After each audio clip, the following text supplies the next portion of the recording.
할렐루야. 우리 앞뒤 좌우분들과 인사 나누겠습니다. 축복합니다. 다시 인사하겠습니다. 봄비가 왔습니다. 이러다가 갑자기 여름이 올까봐 심히 두렵습니다. 그런 징후가 보이죠? 오늘은 잠시 말씀을 나누고 밖에서 우리 경관 조명 설치를 했는데요, 점등 예배를 잠시 가지도록 하겠습니다. 오늘 말씀을 들어가기 전에 한 가지 질문, 오늘 매일 질문하니까 질문 때문에 못 온다고 하시는 분도 있어가지고 두 가지 이상 질문을 안 하려고 하는데, 오늘은 한 가지 질문입니다.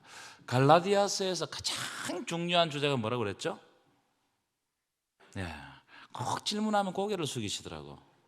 따라합시다. 이신득이. 이제 자신이 없으니까 말도 하기도 싫고 크게 따라서 이신득이. 이신득이가 무슨 뜻이죠?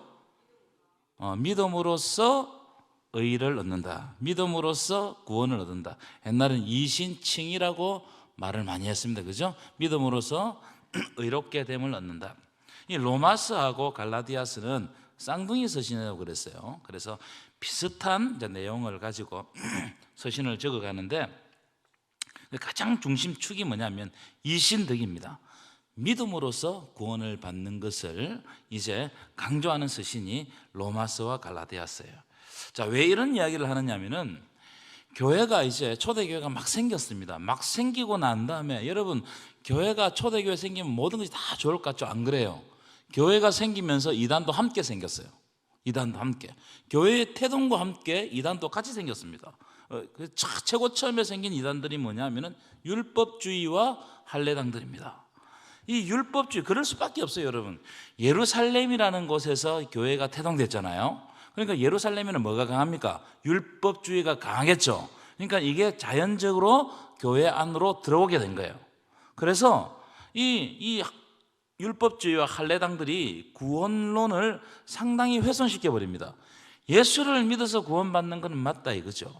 예수 믿는 것이 중요하다 이거죠. 그리고 예수만 믿어서 구원받는 것이 아니고 뭐도 해야 된다고요? 할례도 받고 율법도 지키고 이렇게 해야 구원받는다고 사람들에게 교회들을, 그 당시 초대 교회들을 찾아다니면서 막 이야기를 하는 겁니다. 그러니까 복음의 순수성이 무너지기 시작한 거예요. 그래서 교회는, 그 당시 교회들은 율법주의로부터 교회를 지켜야 될 필요성을 느꼈습니다. 그런 이유로 사도 바울이 서신서를 기록하게 된 거예요. 그래서 초대교회에 기록된 대부분의 서신서는 교회를 지키기 위해서 기록된 서신서가 많습니다. 자, 이 정도, 그러니까 갈라디아서가 왜 출발했는가, 이 정도 보시고 1장으로 들어가 보실 거예요. 1장 띄워보십시오. 갈라디아 1장은 지난번에 조금 다루었습니다. 그래서 지난번에 다루었던 그 부분은 간단하게 좀 말씀을 드리고, 다루지 않는 부분을 강조하는 식으로 말씀을 드리겠습니다. 제가 지난 시간에 갈라디아서에서 무엇을 변호하는 서신이라고 말씀드렸죠? 잘 보세요. 뭘 변호한 서신이라고요? 사도권을 변호한 서신이다. 그러니까 이런 겁니다. 목사가 목사 된 것을 자꾸 설명해야 돼요. 여러분, 제가 목사 같지 않지만 여기 서 있으면 목사 같죠? 대답 안 할 거예요? 근데 사도 바울은 교회 편지 쓸 때마다 자기가 사도인 것을 계속해서 변호하고 설명한단 말이에요. 왜 그럴까? 아까도 앞에서 말씀드렸던 것처럼 이 할례당들, 율법주의자들이 바울이 가는 교회마다 따라다니면서 어떻게 말하냐면 바울은 사도가 아니라는 거예요. 그리고 바울이 전하는 복음은 복음도 아니라는 거예요. 이렇게 교회를 어지럽혀 버리는 겁니다. 그래서 사도 바울이 어쩔 수 없이 먼 곳에 가 있으니까 갈라디아서를 편지를 써가지고 보내는 거예요. 그 인사말 한번 볼게요. 1장 1절입니다. 시작. 사람에게서 난 것도 아니요 사람으로 말미암은 것도 아니요 오직 예수 그리스도와 그를 죽은 자 가운데서 살리신 하나님 아버지로 말미암아. 바울은 누구로 말미암아 사도되었다고요? 이 사도가, 자기가 사도된 것은 사람들이 임명한 것도 아니에요. 사람들이 뽑은 것도 아니에요. 바울이 사도된 것은 오직 예수님과 하나님의 부르심이 있었기에 사도가 되었다는 거예요. 이걸 강조하는 거예요. 하나님의 소명, 하나님의 사명을 강조하는 겁니다. 그래서 제가 지난 시간에 첫 번째 이 갈라디아서를 하면서 뭘 강조했습니까? 하나님의 부르심, 소명이 매우 중요하다고 말씀드려서 기억나십니까? 소명이 중요해요. 소명이 있으면요, 불편함은 있겠지만 불가능은 없습니다. 믿으십니까? 소명이 있잖아요. 그러면 굉장히 불편합니다. 하나님 안 불러주시면, 하나님이 나에게 일을 안 시키시면 편안해요. 할 게 없어요. 근데 하나님의 소명이 임하는 순간, 그때부터 내 속에서 갈등이 일어나는 거예요. 어떻게 일을 해야 될 건가? 갈등이 일어나는 거예요. 그런데 불편함은 있겠지만 불가능은 없어요. 왜냐하면 전능하신 하나님이 우리를 그 자리에 불러주셨기 때문입니다. 믿으십니까? 여러분, 여기에 있는 거 여러분이 그냥 스스로 온 게 아니에요. 전능하신 하나님이 여러분의 마음에 말씀하셔서 여기 온 줄 믿습니다. 이게 소명이라고요. 사도 바울은 누구로부터 소명을 받았다고요? 사람으로부터 선택받은 게 아니란 말이에요. 하나님, 우리를 살리시는, 우리를 구원하시는 하나님으로부터 선택받고 부름을 받았다. 그래서 내가 하는 이 일은 내 일이 아니고 누구의 일이라고요? 하나님이 나에게 맡겨주신 일이다. 아멘이십니까? 여러분, 소명의식이 있으면 흔들리지 않아요. 소명의식이 있는데 어떻게 흔들릴 수가 있겠습니까? 소명의식이 흐릿해지고 없어지면 흔들리는 거예요. 여러분, 그래서 기도하실 때 하나님, 나를 부르시는 그 첫 번째 만남을 다시 한 번 더 주옵소서. 여러분, 소명의식을 강구하시기 바랍니다. 그래야 내가 흔들리지 않습니다. 여러분, 우리 교회, 우리 가정, 또 내가 속한 직장, 여러분이 여기 선택해서 갔습니까? 아니에요. 하나님의 부르심이 있단 말이에요. 그래서 여러분들이 그곳에 파송된 선교사입니다. 믿으십니까? 이런 이야기를 갈라디아서가 하고 있다 이 말이에요. 그러니까 내가 있는 자리에서, 내가 있는 곳에서 하나님은 나를 불러주셨기 때문에 내가 있는 그곳에서 하나님 나라의 역사를 이루어 가신다는 거예요. 그래서 하나님의 역사는 얼마나 역동적인지 몰라. 왜냐하면 하나님의 나라 역사는 내가 있는 그곳에 바로 하나님 나라를 일으켜 주시기 때문에 내가 어떤 소명을 가지고 어떤 사명감을 가지고 있느냐에 따라서 그 하나님 나라가 일구어지느냐 아니면 일구어지지 않느냐가 결판나는 겁니다. 굉장히 중요한 거예요. 이 이야기를 딱 하는 거예요. 그러니까 사도 바울의 이 사도권 변호를 보면 자기가 사도인 것을 변호하는구나, 그게 아니고 하나님이 사도 바울을 확실하게 불러주셨다는 거예요. 여러분을 하나님께서 확실하게 불러주셨음을 믿습니다. 자, 1장을 다시 보십시오. 1장 11절 함께 읽겠습니다. 시작. 형제들아, 내가 너희에게 알게 하노니 내가 전한 복음은 사람의 뜻을 따라 된 것이 아니니라. 똑같은 이야기예요. 한번 보십시오. 하나님이 나를 불렀죠. 그러니까 내가 전한 복음도 사람의 뜻을 따라 된 게 아니죠. 이 이야기를 하고 있는 거예요. 그러니까 내가 하나님으로부터 부름을 받았고 하나님의 부르심 앞에 철저하게 서면 내가 하는 일은 내 일이 아니에요. 그때부터는 하나님의 공적 사역이 이루어지는 거예요. 이야기를 하고 있는 거예요. 12절입니다. 12절 시작. 이는 내가 사람에게서 받은 것도 아니요 배운 것도 아니요 오직 예수 그리스도의 계시로 말미암은 것. 아멘이십니까? 이는 복음은 내가 사람에게 받은 것이 아니에요. 사람에게 배운 것도 아니고 오직 예수 그리스도의 계시로 말미암는 거예요. 여러분, 복음은요 사람이 만든 게 아니에요. 예수 그리스도. 복음이 뭡니까 여러분? 복음이 뭐예요? 복음이 뭡니까? 복음은 1세기 때 복음은 뭐냐면 예수께서 죽으시고 예수께서 살아나셨다. 그래서 나도 예수처럼 죽으면 예수처럼 산다는 거예요. 이게 복음이에요. 내가 예수를 믿음으로 구원받았다, 이 복음이. 이거는 사람이 만든 게 아니에요. 사람에게서 받을 수도 없어요. 오직 예수께서 계시 스스로 직접 오셔서 나타내 주셨어요. 우리는 그걸 그저 믿을 뿐입니다. 계시를 뭐라고 그래요? 계시는 하나님이 드러낸 만큼만 보는 거예요. 아무리 우리가 영안이 밝아도, 내가 아무리 기도를 많이 해도 하나님이 안 열어주면 못 봅니다. 근데 예수 그리스도의 계시는 뭐냐면 예수께서 이 땅에 직접 오셨다는 거예요. 그것만큼 확실한 증거가 어디 있냐는 거예요. 이야기를 하고 있는 거예요. 그래서 이것은 사람에게 받은 것도 아니고 배운 것도 아니고 예수께서 이 땅에 직접 오셨다. 여러분, 그렇기 때문에 흔들리지 않는 거예요. 여러분, 예수를 안 보면 사람 보잖아요. 그럼 소명이 흔들리고 다 흔들리는 거예요. 절대로 사람 말이 흔들리지 마십시오. 사람의 행동이 흔들리지 마십시오. 사람은 영원하지 않습니다. 사람은 다 완전하지 않아요. 오직 그리스도 십자가를 지신, 우리를 위해 십자가를 지신 예수를 바라보시기를 축원합니다. 자, 그 다음 참, 이 다음 장면이 재미난 장면이에요. 제가 읽으면서 13절입니다. 시작. 내가 이전에 유대교에 있을 때 행한 일을 너희가 들었거니와 하나님의 교회를 심히 박해하고 있더라. 자, 사도 바울이 된 게 굉장히 이상하잖아요. 왜 이상했느냐? 사도 바울이 자기가 바울이라고 그러는데 사람들이 막 반대했고, 처음에 사도 바울이 회심하고 난 다음에 예루살렘 교회가 사도 바울을 안 받았어요. 자, 왜 안 받았느냐? 자기가 왜 안 받았냐? 13절에 이야기해요. 뭐 때문에 안 받았다고요? 내가 유대교회에 있을 때 교회를 심히 박해하고 멸망시키려고 했다는 거예요. 14절입니다. 시작. 내가 내 동족들 중 여러 영갑자보다 유대교를 지나치게 믿어 내 조상의 전통에 대하여 더욱 열심히 있었다. 이 사람이 젊었을 때 유대교에 푹 빠져 살았다는 거예요. 내 영갑자보다, 내 동료들보다 유대교를 지나치게 믿어가지고 내 조상들의 전통에 막 그 율법을 연구하는데 너무나 열심이었어요. 그 유대교에서 열심히 엄청나게 특심한 사람이었습니다. 자, 근데 15절 보세요. 15절입니다. 그러나 내 어머니로부터 나를 어떻게 하셨다고요? 택정했다는 거예요. 그리고 그 은혜로 나를 어떻게 했다고요? 부르셨다는 거예요. 여러분, 이게 하나님의 은혜입니다. 무슨 일인지 모르겠는데 하나님이 나를 선택했다는 거예요. 나를 불러주셨다는 겁니다. 여러분, 하나님의 은혜는 선택의 은혜예요. 믿으십니까?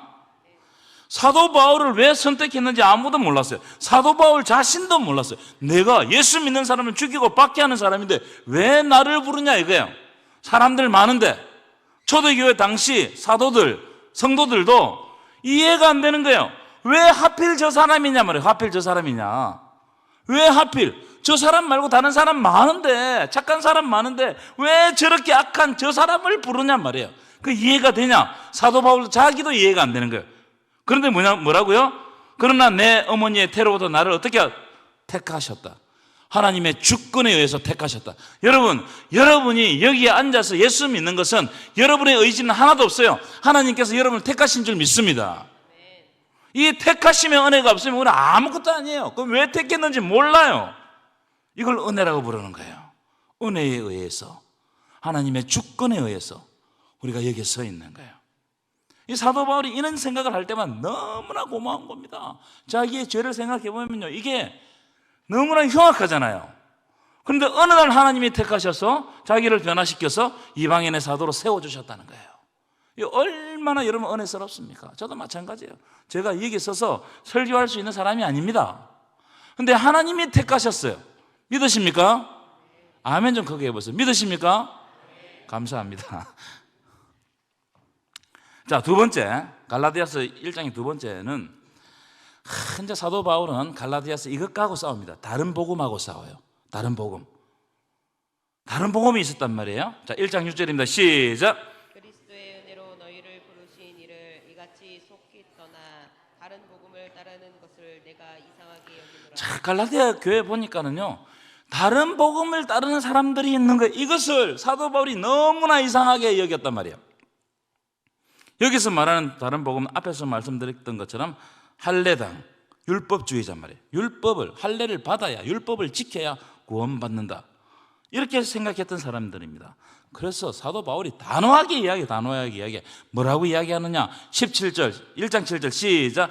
다른 복음은 없나니 다만 어떤 사람들이 너희를 교란하여 그리스도의 복음을 변하게 하려 함이라. 다른 복음은 없다는 거예요. 다른 복음은 없다. 다만 어떤 사람들이 이렇게 돌아다니는 할례당들이 너희를 교란시켜가지고 그리스도의 복음을 약간 비틀고 변화시켜가지고 너희를 헷갈리게 만들고 그리스도에서 떠나게 만든다는 거예요.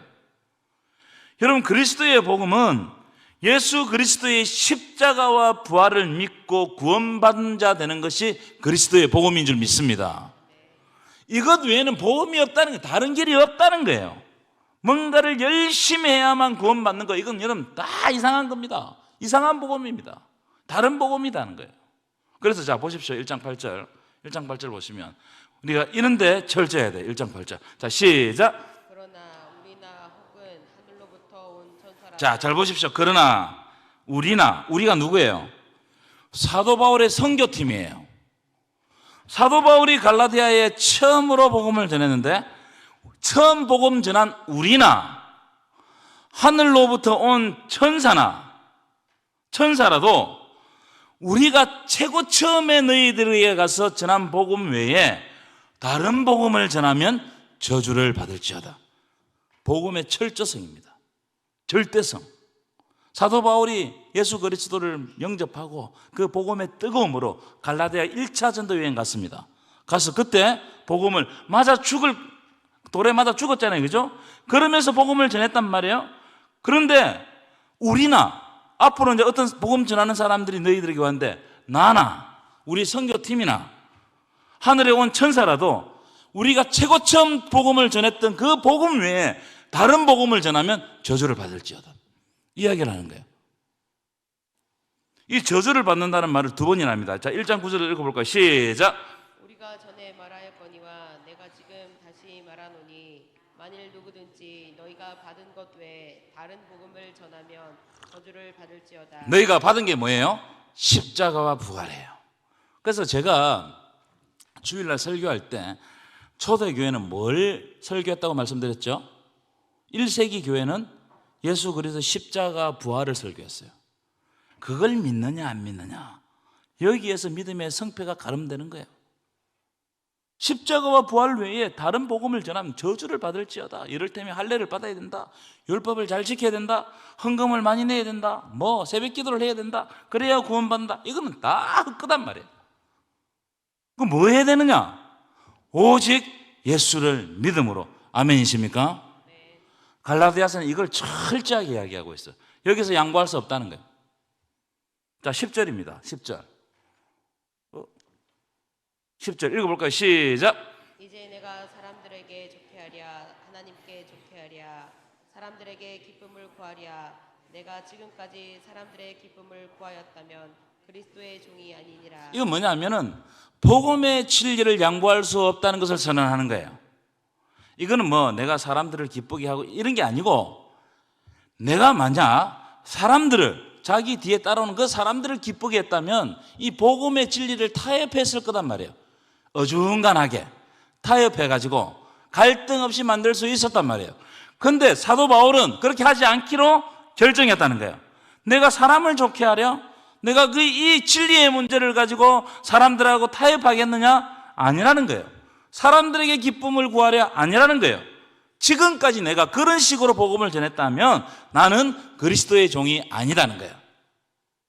여러분, 다른 문제는 다 양보하셔야 돼요. 고집 부리지 마세요. 세월이 흘러가면서 다 변합니다. 다 변해요. 그런데 예수 그리스도에 대한 진리의 문제만큼 양보하지 마세요.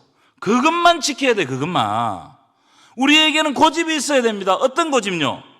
다른 사람이 하는 것을 반대하는 고집이 아니고 내가 예수를 끝까지 믿겠다는 그 고집을 가지고 있어야 돼요. 아멘이십니까? 이거 외에는 다 양보하세요. 양보하세요. 구약에서 하나님이 가장 크게 화내실 때가 언제냐? 이럴 때 화냅니다. 그 이스라엘 백성들 우상 숭배할 때도 화내시지만 어떨 때 화를 내냐면은 우상도 섬기고 하나님도 섬길 때 가장 화를 내십니다. 아니, 떠나가면 떠나가든지 여기 있으려면 여기 있든지, 근데 이것도 아니고 저것도 아니고 여기도 발 한 발 저기도 발 한 발 들어놓는 것을 하나님이 싫어하신단 말이에요. 혼합주의를 싫어하세요. 하나님은 섞는 걸 싫어하세요. 여러분, 교회 안에 예수 그리스도의 복음만이 있어야 됩니다. 아멘이십니까? 그래서 그 복음 아래 우리는 순종해야 돼요. 그래서 교회는 어떤 원리로 운영되어야 되느냐? 이게 복음이 서는 건가? 이게 복음의 역사가 일어나는 건가? 만약에 그렇지 않으면 다 포기해야 돼요. 복음의 역사가 일어난다면 모든 것을 다 바치고도 그 복음의 역사의 길을 따라가야 되는 거예요. 그래야만 교회가 교회되는 겁니다. 믿으십니까? 자, 그 다음 마지막 주제, 세 번째. 자, 이 주제는 바울에게 있어서는 좀 마음이 아픈 주제입니다.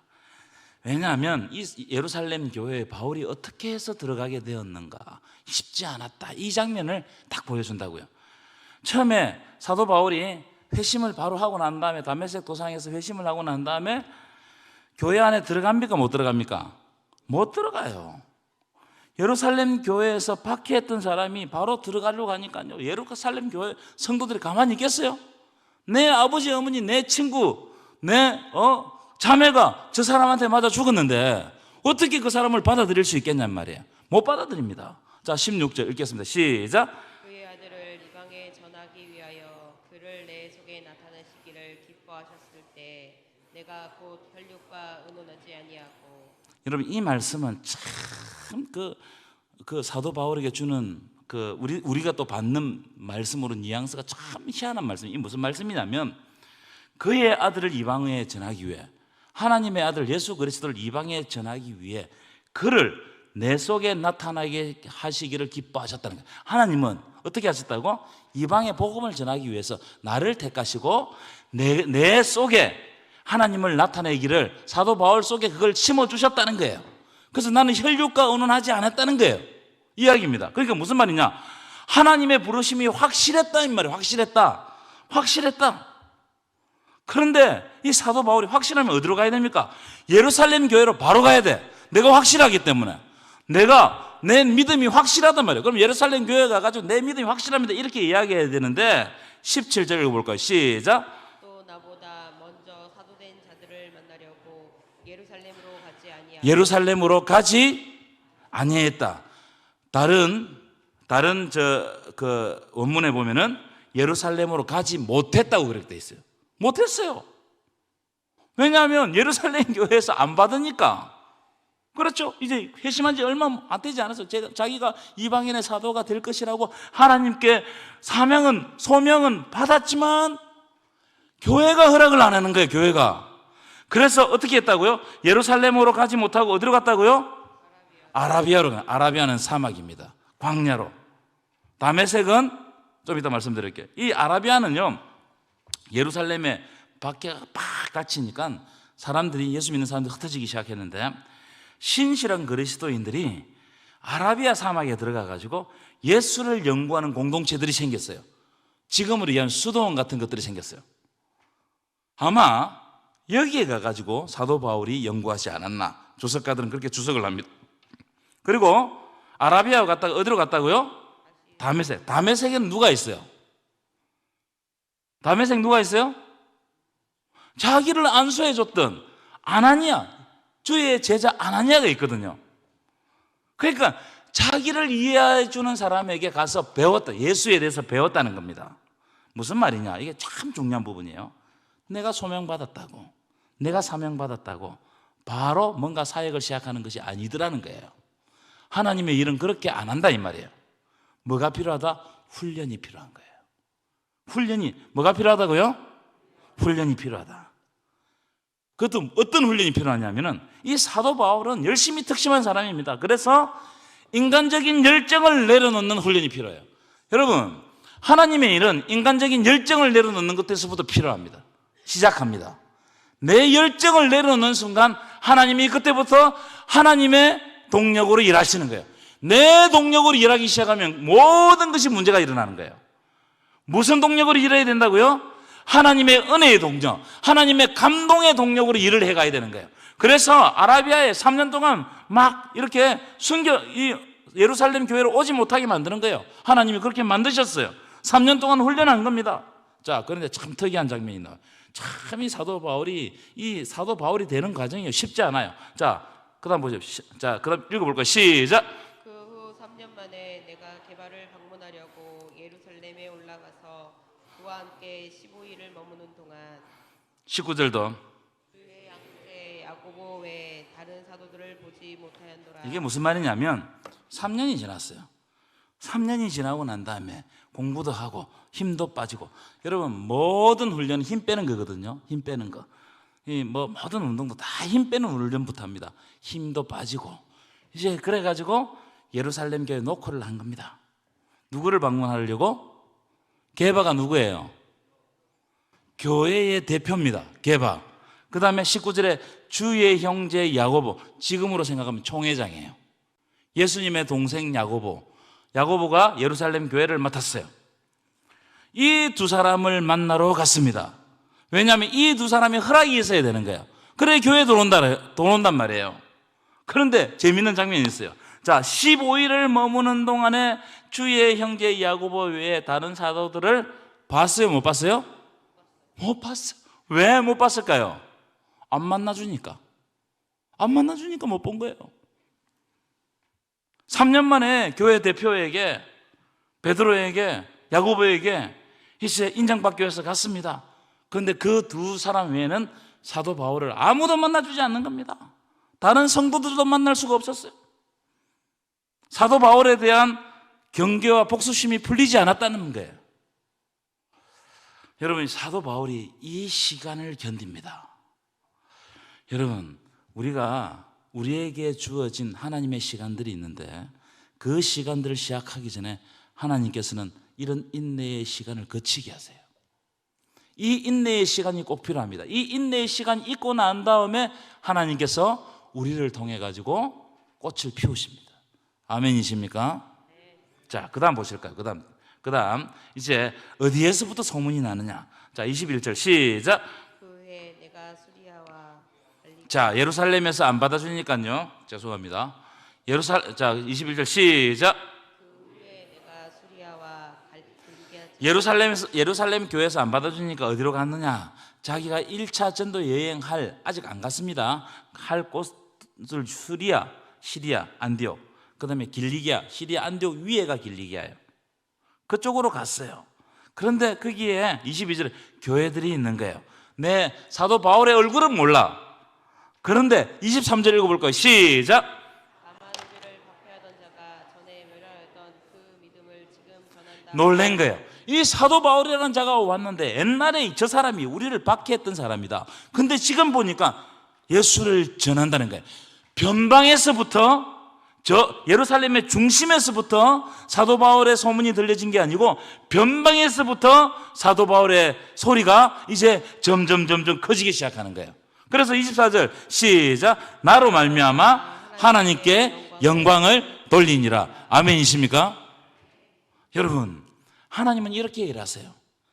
우리를 견디게 하시고 인내하게 하시고 참게 하시고, 그리고 내가 전혀 생각하지 않는 곳에서 나를 통해서 일하십니다. 아멘이십니까? 이런 놀라운 일이 여러분의 가정과 우리 교회와 여러분이 속한 모든 곳에서 일어나기를 간절히 축원합니다.